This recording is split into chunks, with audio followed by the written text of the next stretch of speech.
नमस्कार, निलिमा चॅनलवर आपलं मनपूर्वक स्वागत आहे। आज आपण पाहूया स्नॅक्सचा एक रुचकर आणि खमंग पदार्थ मसाला दाणे। याला शेंग भुजिया म्हणतात किंवा शेंगदाण्याची भजी असंही म्हणतात। तर त्याला पाहूया यासाठी आपण काय साहित्य घेतलं आहे आणि हे दाणे कसे करायचे।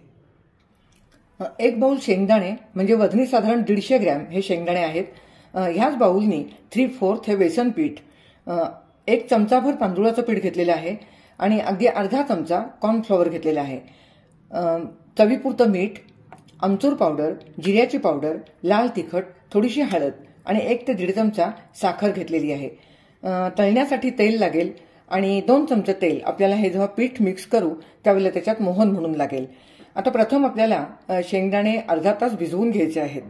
तर हे शेंगदाणे ह्याच मापाने मी हे पाण्यात भिजत घातलेले आहेत आणि याला बरोबर आता 30 मिनिटं म्हणजे अर्धा तास झालेला आहे। आता प्रथम आपण शेंगदाणे पाण्यातून उपसून घेऊया। शेंगदाणे एका मोठ्या गाळणीवर उपसून घेतलेले आहेत। आता 10 मिनिटं असेच हे शेंगदाणे ठेवूया म्हणजे त्यातलं पाणी पूर्ण निथळून जाईल आणि शेंगदाणे थोडेसे कोरडे करून घेऊया। 10 मिनिटं झालेली आहेत। शेंगदाण्यांमधलं पाणी पहा, सगळं निथळून गेलेलं आहे। दाणे अगदी कोरडे झालेत। आता हे शेंगदाणे आपल्याला थोडेसे कढईमध्ये भाजून घ्यायचे आहेत। कढईत आपण ठेवलेली आहे। 5 मिनिटं आपण हे दाणे भाजून घेऊया। मस्तपैकी लोखंडाच्या कढईमध्ये दाणे थोडेसे भाजून घेऊया। लोखंडाच्या कढईमध्ये वस्तू छान भाजली जाते। हे शेंगदाणे आपण अर्धा तास पाण्यात भिजवून घेतलेले आहेत, त्यामुळे ते थोडेसे ओले झाले आणि त्याचा ओलसरपणा जो आहे तो थोडा कमी व्हावा म्हणजे दाणे आपले तळल्यानंतर अगदी खुसखुशीत होतात। दाणे भिजवून घेण्याचं कारण म्हणजे ते दाणे थोडेसे फुलले पाण्यामध्ये आणि तळल्यानंतर ते मग खूप छान आणि खुसखुशीत राहतात, म्हणून थोडेसे दाणे भिजवून घ्यायचे। पण अगदी भिजवलेले जर का तसेच आपण पिठामध्ये कालवले तर ते थोडेसे आतून मऊ राहतात, म्हणून थोडेसे त्यांना डाग पडेपर्यंत आपण हे दाणे भाजून घेऊया। तर पहा, आता हे दाणे मी 3-4 मिनिटं भाजते आहे। पूर्ण त्यातला ओलावा आता नाहीसा झालेला आहे। दाणे कोरडे झालेत आणि थोडेसे खुटखुटीत झालेत। दाण्यांना असे थोडेसे खरपूस असे डाग पडायला लागलेले आहेत। इतपत दाणे भाजायचे आणि आता गॅस बंद करते आणि दाणे काढून घेऊया।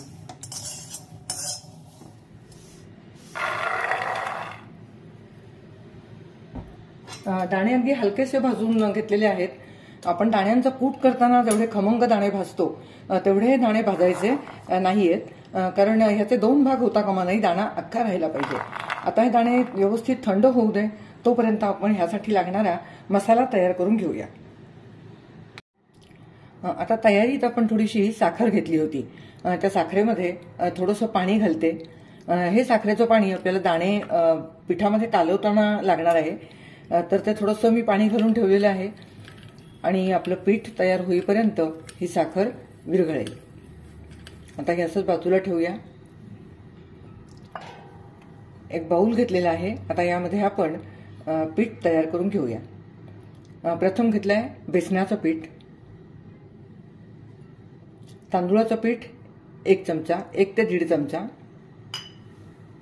कॉर्नफ्लॉवर अर्धा चमचा,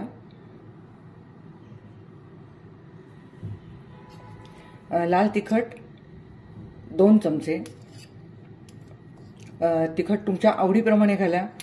हे दाणे अगदी खूप तिखट नसतात कारण मुलंही खातात, त्यामुळे मध्यम तिखट होण्यासाठी 2 चमचे तिखट घातलेले आहे।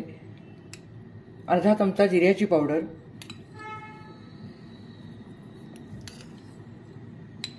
1 ते 1 चमचा आमचूर पावडर घेतलेली आहे। आमचूर पावडरने खूप छान चव येते।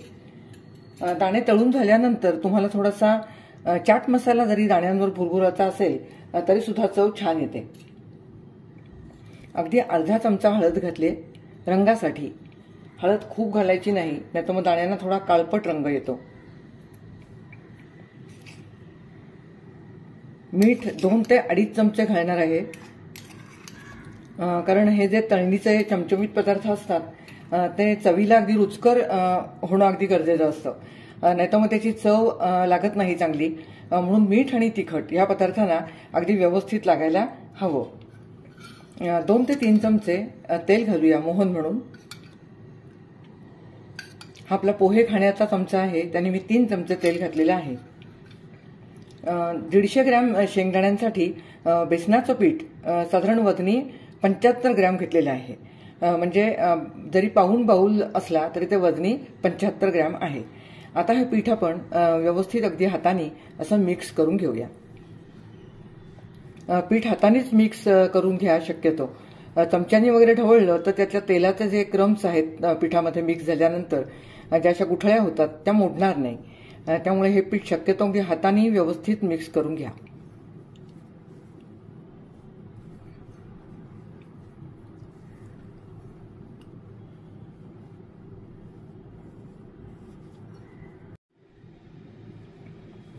तर पहा, आता हे पीठ अगदी व्यवस्थित मिक्स झालेलं आहे. पिठामध्ये गुठळी राहता कामा नये, कारण आपण जे तेल घातलेलं आहे ते ह्या बेसनाला अगदी व्यवस्थित सगळं मिक्स झालं पाहिजे. असं हे पीठ मी तयार करून घेतलेलं आहे. आता पुढील कृती पहा. आता केलेला मसाला मी एका बाउलमध्ये काढून घेतलेला आहे आणि ह्या बाउलमध्ये घेऊया दाणे. एकीकडे मी तेल तापत ठेवलेलं आहे. हे दाणे तयार करण्यापूर्वी तेल तापत ठेवणं अगदी गरजेचं आहे, कारण आपण हे दाणे जेव्हा ओले करतो त्यावेळेला ते फार वेळ ठेवायचे नाही, लगेच तळायला घ्यायचे आहेत. हे साखरेचं पाणी जे आहे ते आता आपण ह्या दाण्यांना थोडं थोडं लावणार आहोत. अगदी बेतानी लावायचं आहे. दाणे ओलसर होण्यापुरतंच हे जे पाणी आहे ते लावायचं आहे. 2 ते 3 चमचे मी आधी पाणी लावलेलं आहे. ते ह्या दाण्यांना असं व्यवस्थित लावून घेऊया.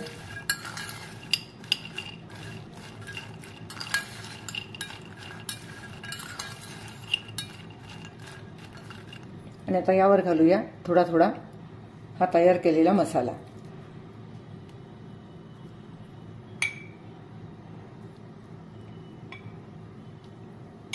आणि हाताने न कालवता हे शक्यतो चमच्यानेच कालवायचं आहे, म्हणजे हाताला पीठ चिकटून येत नाही, ते दाण्यांवर बरोबर बसतं.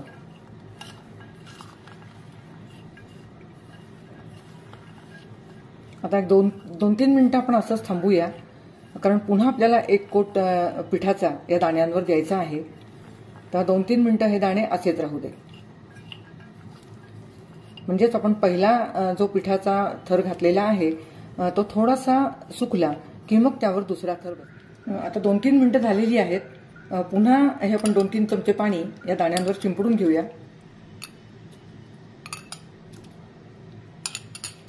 आणि पुन्हा यावर 2 ते 3 चमचे पीठ घालूया.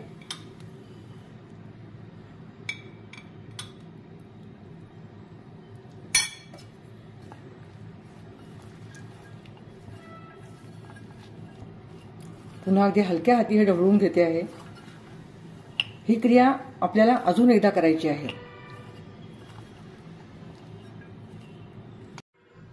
तर पहा, आता हे दाणे तळण्यासाठी तयार आहेत. पुन्हा तिसऱ्या वेळेला थोडासा पाण्याचा हबका मारून मी हे सर्व पीठ, म्हणजे आपण जो तयार केलेला मसाला होता तो पूर्णपणे ह्या दाण्यांमध्ये मिक्स केलेला आहे. आणि अगदी परफेक्ट मसाला झालेला आहे. काही उरला नाहीये आणि दाण्यांवरती पण अगदी व्यवस्थित लेअर त्याचे बसलेले आहेत. आता हे दाणे अगदी तळण्यासाठी तयार आहेत. पाहूया तेल तापलंय का. तेल तापलंय का पाहूया. हा पहा, आता हा दाणा अगदी वरती आलेला आहे हलकासा. इतपतच तेल तापवायचं आहे. अगदी मध्यम आचेवरती हे दाणे तळून घ्यायचे. सुरुवातीला मी थोडासा गॅस मोठा ठेवून तेल तापवून घेतलेलं आहे. आता दाणे तळायला सुरुवात करूया. दाणे अगदी अलगद आणि सावधतेने कढईमध्ये टाकायचे आहेत.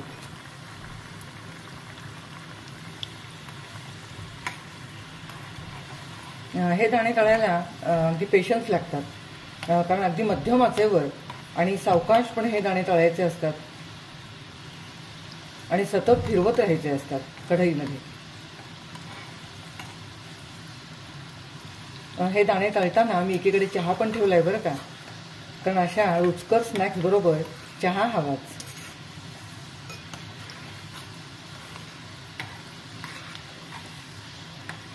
अगदी 2 ते 3 मिनिटं सहज लागतील हे दाणे तळायला.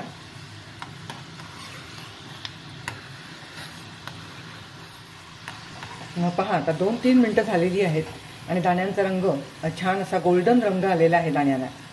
तेव्हा असे 2-3 मिनिटं मंद आचेवरती हे दाणे तळून घ्यायचे. बाजारामध्ये पण आपल्याला खूप चवदार अशी पाकिटं मिळतात. खूपच अगदी रुचकर असतात, पण ती कधी पटकन संपतात ते कळतही नाही हो. त्यामुळे तुम्ही जर का असे खाऊ घरी केलेत तर अगदी भरपूर प्रमाणात आपल्याला करता येतात आणि खूप दिवस ते आपल्याला मुलांना देता येतात. तर पहा, आता हे दाणे तुम्ही पाहू शकताय किती छान रंग आलाय. पहा, असे गोल्डन रंग आला की हे दाणे काढून घ्यायचे. आता मी हे दाणे काढून घेत आहे. साधारण आपल्याला तळण्यासाठी 3 ते 4 मिनिटं लागलेली आहेत. मी चाळणीमध्ये टिश्यू पेपर घेतलेला आहे, त्यामध्ये हे दाणे काढून घेते.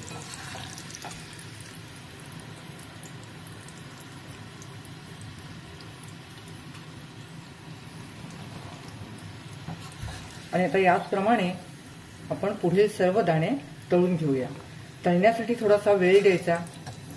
दाणे फक्त 30 मिनिटं भिजवायचे आहेत. त्यापेक्षा जास्त वेळ दाणे भिजवून घ्यायचे नाही. आणि कॉर्नफ्लॉवर अगदी योग्य प्रमाणात घालायचा, नाहीतर दाणे कडकडीत होतात, खुसखुशीत होत नाहीत. तर याचप्रमाणे मी सर्व दाणे तळून घेते. तर पहा, आता आपले सर्व दाणे तळून झालेले आहेत. खूप सुरेख असा रंग आलेला आहे. असे अगदी सारख्या रंगावरती हे दाणे तळून घ्यायचे. तर पहा मंडळी, सर्व दाणे तळून झालेले आहेत. मस्त रुचकर आणि लज्जतदार असे हे होममेड मसाला दाणे आपले तयार आहेत. आणि त्यासोबत घेऊया गरमागरम आल्याचा चहा. हे दाणे तुम्ही मैत्रिणींसोबत गप्पा मारताना किंवा छोट्याशा पिकनिकला जाताना किंवा मुलांच्या लहान डब्यासाठी, छोट्या भुकेसाठी अगदी अवश्य करून पहा. दाणे अगदी खुशबूदार आणि खुसखुशीत असे होतात. आपण घरी केलेला पदार्थ खूप दिवस टिकतो. तुम्ही पाहू शकता दाणे किती खुसखुशीत झाले आहेत. पहा, आतापर्यंत आपण माझे व्हिडिओ पाहता आहात. मला सबस्क्राईब करणाऱ्या आणि माझे व्हिडिओ पाहणाऱ्या सर्व मित्रमैत्रिणींना आणि प्रेक्षकांना मी खूप खूप धन्यवाद देते आहे. मला असेच आपले सहकार्य लाभत राहू दे. आजची माझी रेसिपी तुम्हाला कशी वाटली मला जरूर कमेंट बॉक्समध्ये कळवा. लाईक करा, शेअर करा आणि चॅनलवरती प्रथमच असाल तर सबस्क्राईब करा. पुन्हा भेटूया एका नवीन व्हिडिओसह. धन्यवाद.